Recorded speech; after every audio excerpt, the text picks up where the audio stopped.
coil pot is hand-built pottery made by building up the sides of pots with successive rolls of clay.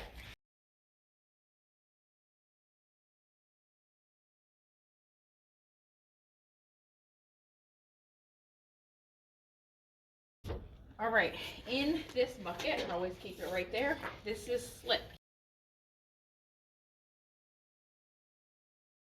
These are thick brushes, like kind of like more rough textured. These are for slip and glaze.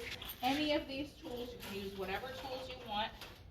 I'm gonna grab this one with some plastic little ends on the edge of the texture there. Textured pieces on the plastic, and then this metal one has texture too.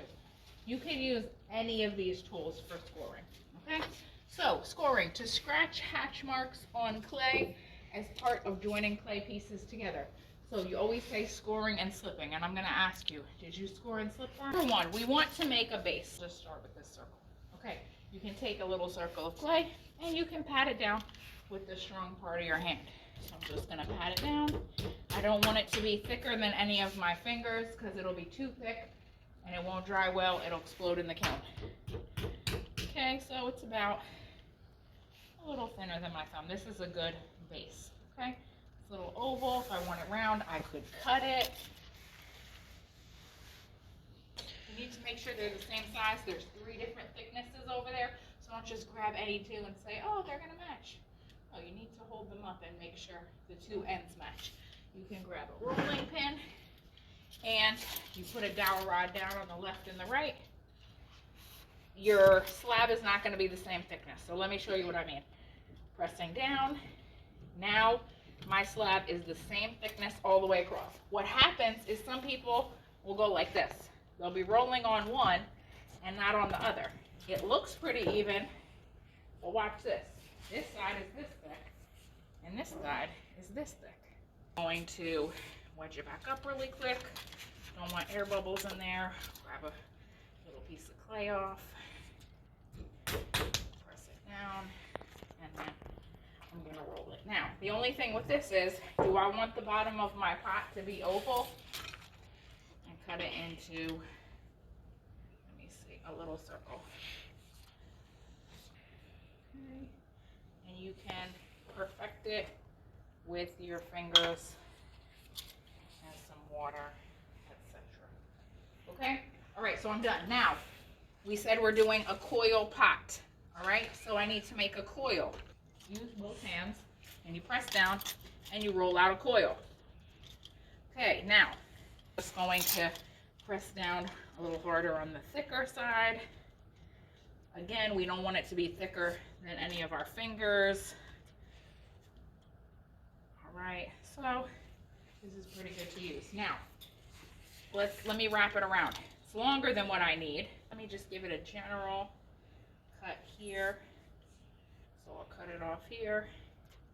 And then I'm adding my coil. This is really important. So I'm gonna use this tool. I'll use this one. And I'm gonna score the bottom. You wanna score both sides and then slip. You can slip both sides, but sometimes that adds too much water. So you only wanna slip at least one side. But if you do both, it's not gonna ruin your piece. But if you're putting tons and tons and tons and tons of slip on, your piece can start falling apart, okay? So I'm scoring, which is just adding hatch marks, which is roughing it up. So I've scored around the edge here. And now I'm gonna slip it, so I'm gonna mix my slip up. I'm gonna paint it on here.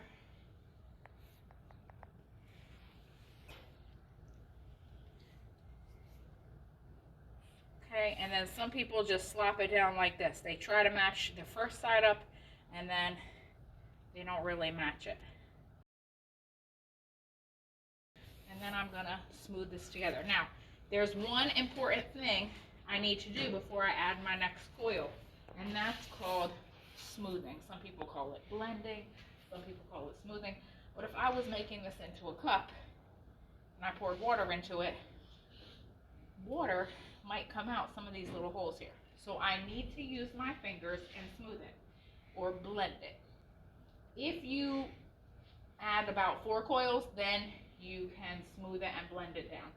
If you just add 4 and then wrap it up, it might not blend next time. Maybe you were absent for a couple days. Maybe your bag had a hole in it that you didn't see. Maybe it dried out. When it dries out and gets this hard, or it doesn't even have to get that hard, it can get a little too hard, then you cannot use it again. You got to start over.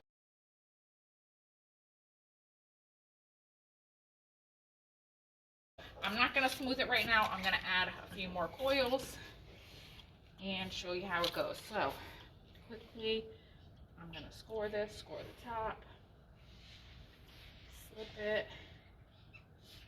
The best way to wash clay off of your hands is not to cover them with soap and then rinse them. The best way is to just rub them under water. The clay will go away, and then when everything is off of your fingers, then you can add some soap and rinse them. Okay, one way you can put the ends together as well is you can score the ends and slip between them as well. Okay, I have 2. I'm gonna hustle, get 3, and then 4. We're almost done.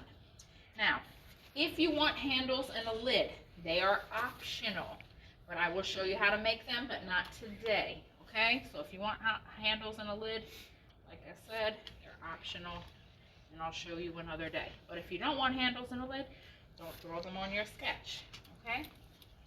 And you are going to have a little bit of time to work on your sketch today. You can Google, if you were here for our video, you can Google, good morning, sign in, come on over here in the front, please. Okay, so I'm adding one more coil here. And then make sure I score this. And, oh, I didn't slip it. Okay.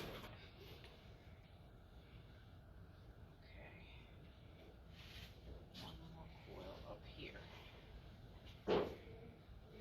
Okay, so I'm going to put my fingers inside so that I am giving it support. I need everybody's eyes up here. Don't just press in really hard. You could bend your pot in. So I'm putting my fingers inside. I'm pressing down and up.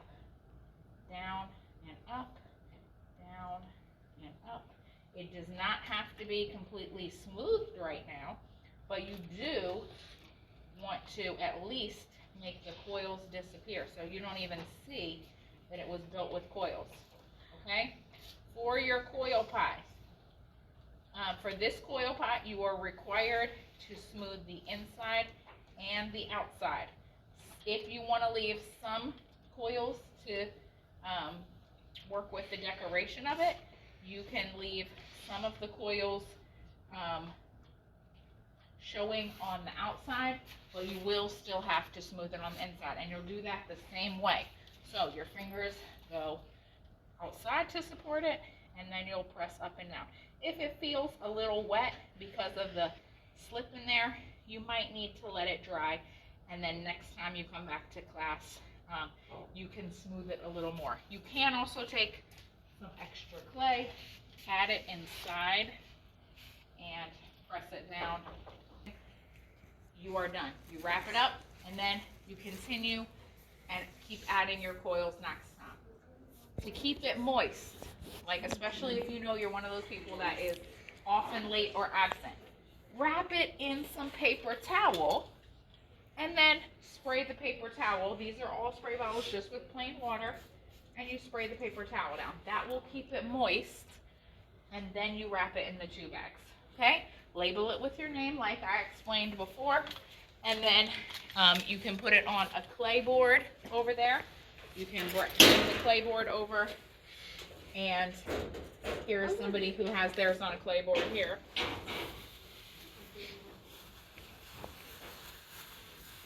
And it's right here stored on the clay board. Okay, I'm going to clean up so you can see a quick cleanup. It doesn't really take that long. And then all your clay, if it's still usable and soft, goes back in the storage trash cans. If it is dry, like that. Like maybe you were working and there's a dry piece, put it in the dry clay to recycle.